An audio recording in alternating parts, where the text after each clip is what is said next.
اور ایک دن رات کو چہرے پہ نقاب ڈال کے نا تو مسجد کی گلیاں گھوم رہے تھے عمر فاروق، مدینے کی گلیاں گھوم رہے تھے.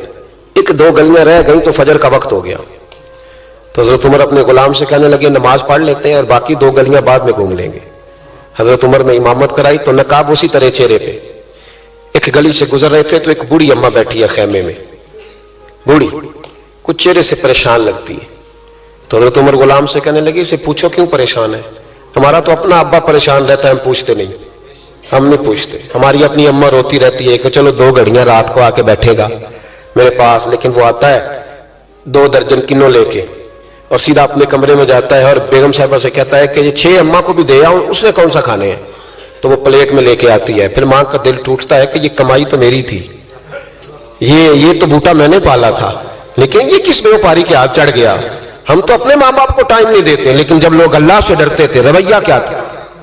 حضرت عمر فاروق رضی اللہ تعالیٰ عنہ خادم سے کہنے لگے بوڑھی سے پوچھو. تو پوچھا اماں السلام علیکم. وعلیکم السلام. اماں کیا بات ہے؟ تو اماں کہنے لگی جاؤ دوڑو، تمہیں کیوں بتاؤں، دیہات کی سیدھی سادی بی بی، جاؤ بھاگ جاؤ. کہا نہیں اماں مہربانی کرو اندر تو آنے دو. بڑی منت کے بعد اماں مانی. عمر فاروق عام آدمی نہیں جس سے دنیا کامتی ہے.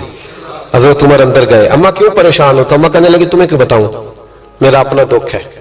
چل اماں بتا دے، تیری مہربانی. تو اماں کہنے لگی میں ایک بیوہ ہوں، بے اولاد ہوں، کوئی میرا سہارا نہیں. مجھے عمر فاروق سے بڑی شکایت ہے. میرے اوپر 25 دینار کا قرضہ چڑھ گیا ہے اور 3 دن ہو گئے میں نے روٹی نہیں کھائی اور عمر نے میری خبر نہیں لی. حضرت عمر کو پتہ چل گیا لاوارث ہے، اس کا کوئی 2 4 10 ہزار ووٹ کوئی نہیں. ایک کو میکے سے 6 مربے نہیں لے کے آئی، ایک اکیلی تنے تنہا. اور بھائی جب اللہ کا خوف ہوتا ہے تو پھر انسان ان غریبوں کو بھی مناتا ہے. پھر ریڑھی والے کی بھی اہمیت بڑھ جاتی ہے، پھر رکشے والے کی قدر بھی بڑھ جاتی ہے. حضرت عمر فاروق رضی اللہ تعالیٰ عنہ کہنے لگے اماں عمر سے شکوہ ہے؟ کہاں؟ جناب عمر کہتے ہیں میں نے ایک جملہ کہا تو اماں نے تو مجھے لاجواب کر دیا.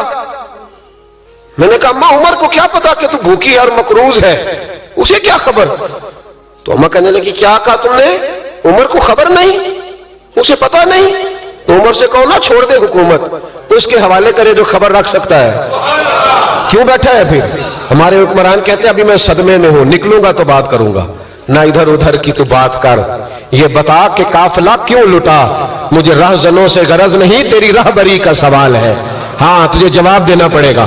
حضرت سیدنا عمر فاروق رضی اللہ تعالیٰ عنہ سے اماں کہنے لگی نہیں خبر رکھ سکتا تو حکومت کیوں کرتا ہے، چھوڑتا کیوں نہیں؟ تو حضرت عمر کہتے ہیں میں کانپنے لگا. دوڑے گئے جناب عمر. میں نے کہا اس اماں کا 6000 ووٹ نہیں کہ اس کی قدر کی جائے. یہ اماں کوئی بہت آکسفورڈ یونیورسٹی کی ڈگری ہولڈر نہیں کہ اس کی بات مانی جائے کہ لاوارث اور بیوہ بی بی. عمر دوڑے گئے، گھر سے اناج کا تھیلا کندھے پہ رکھا، 25 دینار بھی لیے، پکا پکایا کھانا بھی لیا. خادم کہنے لگا حضور مجھے دے دے میں اٹھا لیتا ہوں. تو حضرت عمر فرمانے لگے چل وعدہ کر قیامت کے دن بھی میرا بوجھ اٹھائے گا. کہنے لگا جی نہیں وہاں نہیں اٹھا سکتا. فرمایا پھر آج بھی نہ اٹھا، مجھے ہی اٹھانے دے، یہ میرا بوجھ ہے تو مجھے ہی. اماں کے سامنے 25 دینار بھی رکھے. پھر اماں کو حضرت فاروق اعظم نے 2 مہینے کا راشن بھی دیا، پھر پکا پکایا کھانا بھی دیا. معمولی آدمی کی بات نہیں کر رہا، 24 لاکھ مربع میل کا حکمران. حضرت عمر مدینے میں بیٹھ کے کبھی للکار دیں تو کیسر و کسرا کی ٹانگیں کانپے. جناب عمر فاروق رضی اللہ کھانا کھلا کے اماں چارپائی پہ تھی تو عمر نیچے بیٹھ گئے. کہنے لگے اماں چل عمر کو معاف کر دے، چل چل جانے دے، کوئی عرض نہیں، بیچارے کو پتہ نہیں چلا. تو اماں کہنے لگی تو نے پھر عمر کا ذکر چھیڑ دیا. بیٹے میرے گھاؤ بڑے گہرے ہیں، میرے زخم بڑے سخت ہیں، کلیجہ پھٹے تو تجھے دکھاؤں کتنی تکلیف میں ہوں. میں تو پکا ہوا پھل ہوں، کسی وقت بھی دنیا سے چلی جاؤں گی. میں نے عمر کو معاف نہیں کرنا. جب میں قبر میں جاؤں گی نا نبی کریم علیہ السلام آئیں گے تو میں عمر کی شکایت کروں گی. میں کہوں گی حضور اس سے پوچھئے یا رسول اللہ بیوہ اور بوڑھی کا خیال ہی نہیں کیا. تو آپ کے غلام کہتے ہیں میں نے عمر کو کبھی اتنا روتے نہیں دیکھا جتنا آج روئے. کہنے لگے اماں عمر کو میں جانتا ہوں وہ کمزور ہے، یہ شکایت نہ لگانا، وہ کمزور ہے، مقابلہ نہیں کر سکے گا، یہ شکایت نہ لگانا، چل معاف کر دے. تو اماں کہنے لگی اچھا تو مجھے کچھ اچھا لگتا ہے، جا تیری خاطر عمر کو معاف کیا، تو پیارا لگا ہے، جا معاف کیا، تیری خاطر معاف کیا، تیری خاطر عمر کو معاف کیا. حضرت عمر فاروق کہنے لگے مجھے لکھ کے دو کون اتنے جتن کرتا ہے؟ کون؟ کسی سے کہنا جا اپنی اماں کو منا لے تو کہتے ہیں نہیں نہیں میری غلطی کوئی نہیں تو مناؤ کس بات پہ؟ ہمیں تو 20 دلیلیں آتی ہیں. جا ابا کے پیر پکڑ لے. پتہ ہے نبی پاک علیہ السلام نے فرمایا جس کا باپ راضی ہوگا اسی کا اللہ راضی ہوگا، اور جس کا باپ ناراض ہوگا وہ سارا دن وظیفے پڑھے اس کا اللہ راضی. یہ ابو داؤد شریف کی حدیث ہے.